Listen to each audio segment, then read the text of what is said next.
नमस्कार प्रिय विद्यार्थियों, वीके नॉलेज इलेक्ट्रिकल में आप सभी का स्वागत है। वैकेंसी न्यूज़ अपडेट लेकर एक बार फिर उपस्थित हूँ। आईटीआई होल्डर्स बच्चों के लिए शानदार अपॉर्चुनिटी है, ग्रेट अपॉर्चुनिटी है और काफ़ी नंबर ऑफ वैकेंसीज भी है, यानी सीटों की संख्या भी बहुत है। जनरली हम देखते हैं कि सीटें बहुत कम आती है, तो अपॉर्चुनिटी रहेगी। इंडियन नेवी की वैकेंसी है, पूरी डिटेल से बात करेंगे। सिलेक्शन की प्रोसेस क्या है, एग्ज़ाम का पैटर्न कैसा रहेगा, कौन कौन अप्लाई कर सकता है, कितनी सीटें कहाँ है।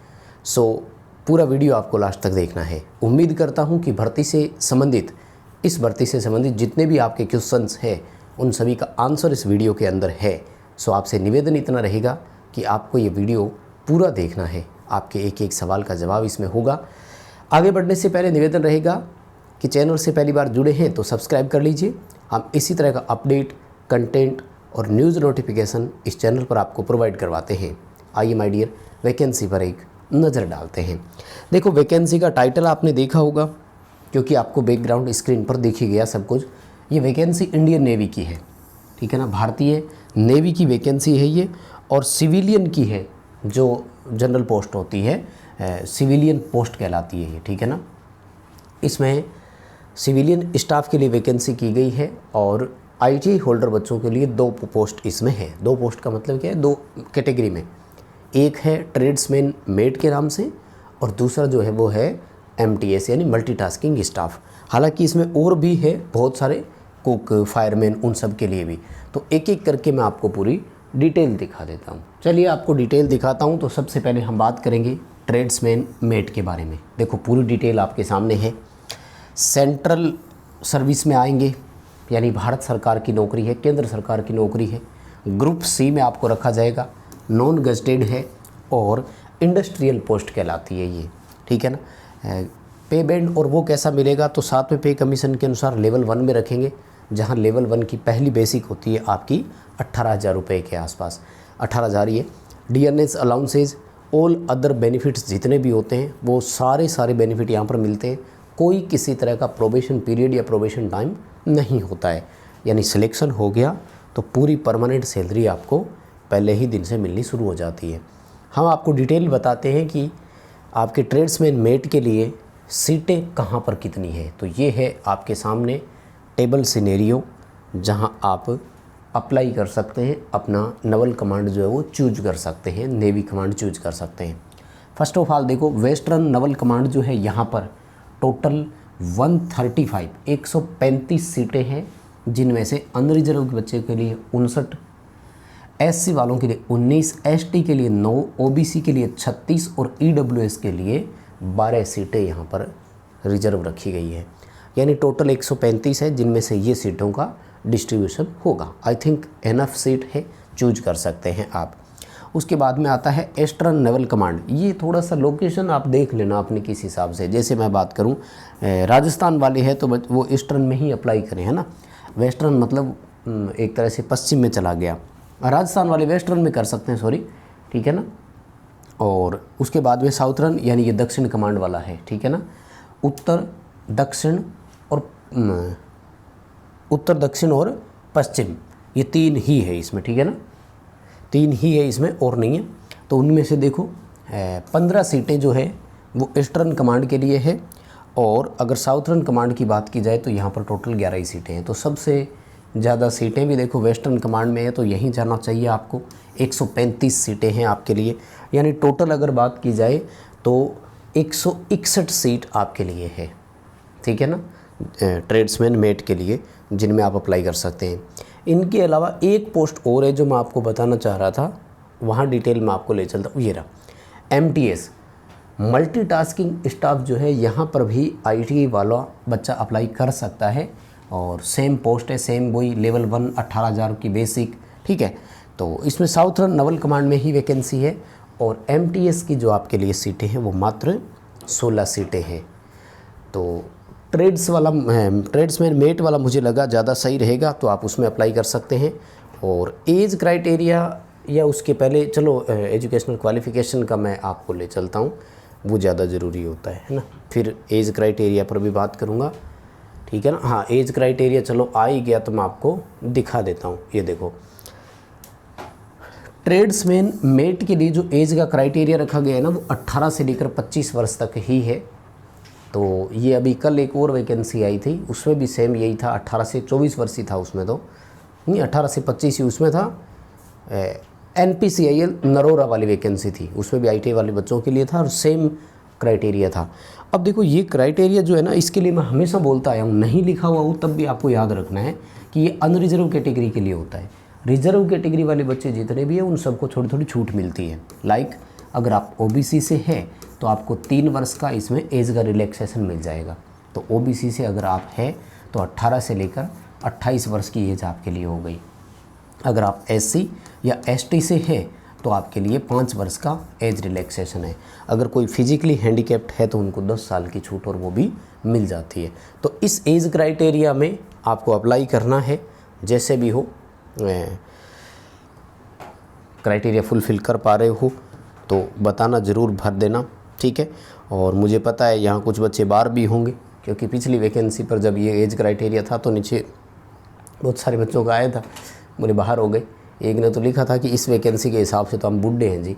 हाँ, क्योंकि एज जो मांगी बच्चा उससे ऊपर है। भाई 26 साल का बच्चा है, वो बाहर हो गया तो फिर क्या करें। देखो ट्रेड्समैन मेट के लिए क्वालिफ़िकेशन क्या है, बड़ी सिंपल क्वालिफ़िकेशन है, 10+ ITI होनी चाहिए, बस सिंपल, और कुछ भी नहीं है।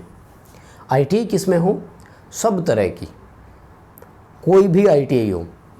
एनेक्सर 1 के अंदर इन्होंने पूरी डिटेल दी है, मैं आपको बताऊं, जानकर हैरानी होगी। 65 ITI ट्रेड को इन्होंने लिया है, जिसमें आपका इलेक्ट्रिशियन भी है, फिटर भी है और बाकी प्लम्बर, वायरमैन, वो सब टोटल है। तो ITI आपके पास कोई भी हो आप भर सकेंगे। ITI का स्पेशल कोई बेनिफिट है क्या, मुझे नज़र नहीं आ रहा कि ITI का कोई विशेष बेनिफिट है क्या। हाँ, वर्क डिफाइन आगे जो होगा ना वो आपकी ट्रेड के अकॉर्डिंग है। यानी जो आपको फाइनल काम के लिए जब भेजेंगे ना, तब यही देखेंगे कि ये इलेक्ट्रिशियन वाला है क्या, चलो भाई इसको इलेक्ट्रिशियन का काम दे दो। वायरमैन है, हाँ इसको भी इलेक्ट्रिशियन का काम दे दो। प्लम्बर आया, चलो इसको प्लम्बर वाला काम दे दो। लेकिन सिलेक्शन के दौरान कहीं कोई ऐसा इस पर्टिकुलर ट्रेड का मतलब नहीं है। सिलेबस पर मैं बात करने वाला हूँ, कम्प्लीटली नॉन टेक आएगा जो आज तक आता आया है। 4 पार्ट रहेंगे, चारों नॉन टेक है, 25-25 क्वेश्चन आएंगे, 100 नंबर का 100 क्वेश्चन। डिटेल बता दूंगा। पहले MTS की बात और कर लेता हूँ मैं। मल्टीटास्किंग स्टाफ, इसके लिए भी देखो 10th हो तब भी चलेगा और ITI हो तब भी चलेगा। और लगा दिया इन्होंने, और का मतलब होता है अथवा, यानी दोनों में से कुछ भी हो, ठीक है ना। ये रहा और इंडस्ट्रियल टेक्निकल इंस्टीट्यूट, टेक्निकल नहीं होता, ट्रेनिंग इंस्टीट्यूट होता है। ये गलती पता नहीं इनसे कैसे हुई है, कोई बात नहीं। तो डिटेल हो गई, एज पर बात हो गई है, एजुकेशनल क्वालिफिकेशन पर हो गई है, सीटों की संख्या पर हो गई है। फॉर्म की फ़ीस बता देता हूँ। ये वो काम बताया इन्होंने कि किसको क्या करना है, तो ITI वालों से क्या करवाएंगे हमें पता है, बताने की ज़रूरत है नहीं। फ़ीस बताऊँ या पहले मोड ऑफ सिलेक्शन आ गया तो इस पर चर्चा कर लेते हैं। फ़ीस ज़्यादा नहीं है, 300 रुपये की फ़ीस ली जाएगी अनरिजर्व कैटेगरी वाले बच्चों से। आई थिंक OBC और उनसे भी है, वो पूरा मैं बता देता हूँ अभी। लेकिन रिजर्व कैटेगरी वालों को बिल्कुल छूट से रखी गई है, यहाँ पर कोई फ़ीस नहीं है। इसलिए अगर आप SC ST या फिजिकली हैंडीकैप्ड है तो आपको फॉर्म भरना ही है, कुछ भी सोचना ही नहीं है इसके बारे में। क्या होगा कैसे होगा वो बहुत बाद का पॉइंट है। आप नौकरी लगने के बाद भी छोड़ सकते हो अगर सब कुछ सही नहीं बैठता है। अभी फॉर्म की फ़ीस नहीं ले रहे। पहला स्टेज होता है हमारा फॉर्म अप्लाई करना किसी भर्ती का, और वो काम हमने करना है। सेकंड होगा कि MC पेपर लेंगे, हमें देना है।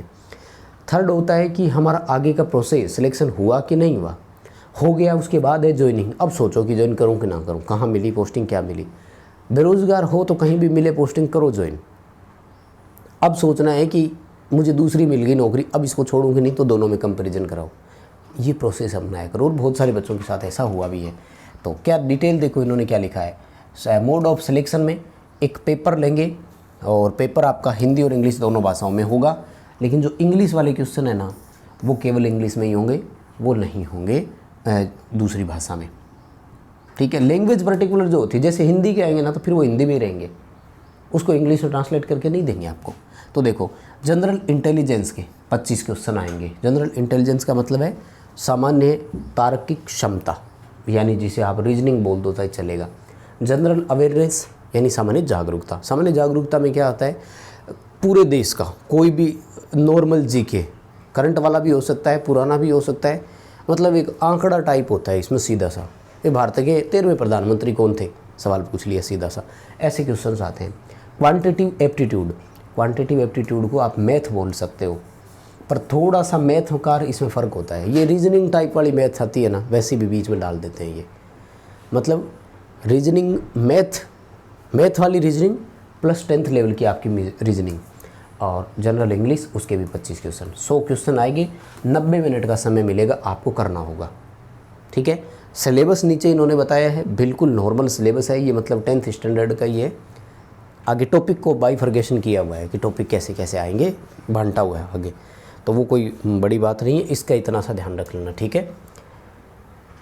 पेपर होगा और उसके बाद में ये जनरल इंटेलिजेंस और उसके सिलेबस की बात कर रहे हैं, तो मुझे लगता है कि मैं आपको इससे ज़्यादा है तो आगे नए पॉइंट पर ले चलूँ। नया पॉइंट है हमारा फ़ीस का, 300 रुपये की फ़ीस है। अच्छा, एज का क्राइटेरिया आ रहा है, चलो ये भी बता देता हूँ। एज क्राइटेरिया क्या, क्रूशल डेट का क्राइटेरिया आ रहा है। 20 जुलाई 2024 से आपको भरना है फॉर्म, और 2 अगस्त 2024 रात 12 बजे तक लास्ट डेट है, यानी लगभग आपको 14 दिन का समय दिया है। ठीक है, 14 दिन का समय ही दिया है, एक तरह से दोनों को जोड़ेंगे तो ये आपको यहाँ पर अपॉर्चुनिटी दी है। ठीक है, इस दौरान आप समय निकाल कर जो है वो अप्लाई कर सकेंगे। देख लेना अप्लाई कैसे करना है, तो ये अप्लाई करने की डिटेल आपके सामने है। करना क्या है ये देखो, सबसे पहले joinindiannavy.gov.in विजिट करना है, उसके बाद में ज्वाइन नेवी पर क्लिक करना है, फिर वे टू ज्वाइन पर करना है, फिर सिविलियन पर करना है, और फिर इनसेट, ठीक है ना, 01/2024 इस पर आपको क्लिक करना है। ठीक है, और यहाँ आपके लिए ऑनलाइन एप्लीकेशन वगैरह खुल जाएंगे। अब बात आती है पोस्टिंग की। इन्होंने कहा है कि पूरे भारत में हम कहीं भी आपको पोस्टिंग दे सकते हैं, कहीं भी आपको नौकरी मिल सकती है। पेपर कहाँ होगा ये सवाल आपका पूछा जाता है। 3 सिटी ऑनलाइन अप्लाई करते समय आपको चूज करनी है, लिस्ट आपके सामने ही आएगी, उसमें से आपको खुद ही चूज करना है, और वो जब आप चूज करेंगे तो वहीं उन तीनों में से किसी एक जगह पर आपका टेस्ट ले लिया जाएगा। ठीक है, अब मैं आपको ये दिखा रहा था, ट्रेड वाली लिस्ट है तो इसको देखने की ज़रूरत नहीं है। ठीक है, फ़ीस 300 रुपये के आसपास है। अनरिजर्व ओबीसी और ईडब्ल्यूएस वालों से लगेगी 295 रुपये है, सब कुछ जोड़ जाड़ के, और बाकी बच्चों को फीस से मुक्त रखा गया है। तो उस पर बात हो चुकी है और कोई सवाल बचा नहीं।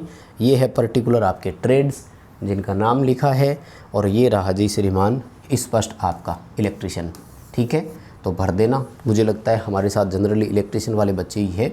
फीटर वाले ये रहे, electrician, power distribution, electronic mechanic, electroplater, foundry man, industrial painter, ऐसे करके टोटल इन्होंने 65 ट्रेड दी है जो एलिजिबल है यहाँ पर। अब बताओ भर्ती से जुड़ा हुआ कोई और सवाल छूट गया क्या? अगर नहीं तो प्लीज़ वीडियो को लाइक कर देना। चैनल से पहली बार जुड़े हैं या अभी तक सब्सक्राइब नहीं कर रखा, केवल वीडियोस देख रहे हैं, तो प्लीज़ सब्सक्राइब भी ज़रूर कीजिए, हम अपडेट आपको देते हैं। अपने दोस्तों तक इस वीडियो को पहुंचाने का काम कीजिए प्लीज़, जो भी एलिजिबल बच्चे हैं उन तक पहुंचाइए, ताकि उनमें से कोई तो नज़दीक लगे नौकरी के। अभी के लिए बस इतना ही अपडेट था। बहुत बहुत धन्यवाद।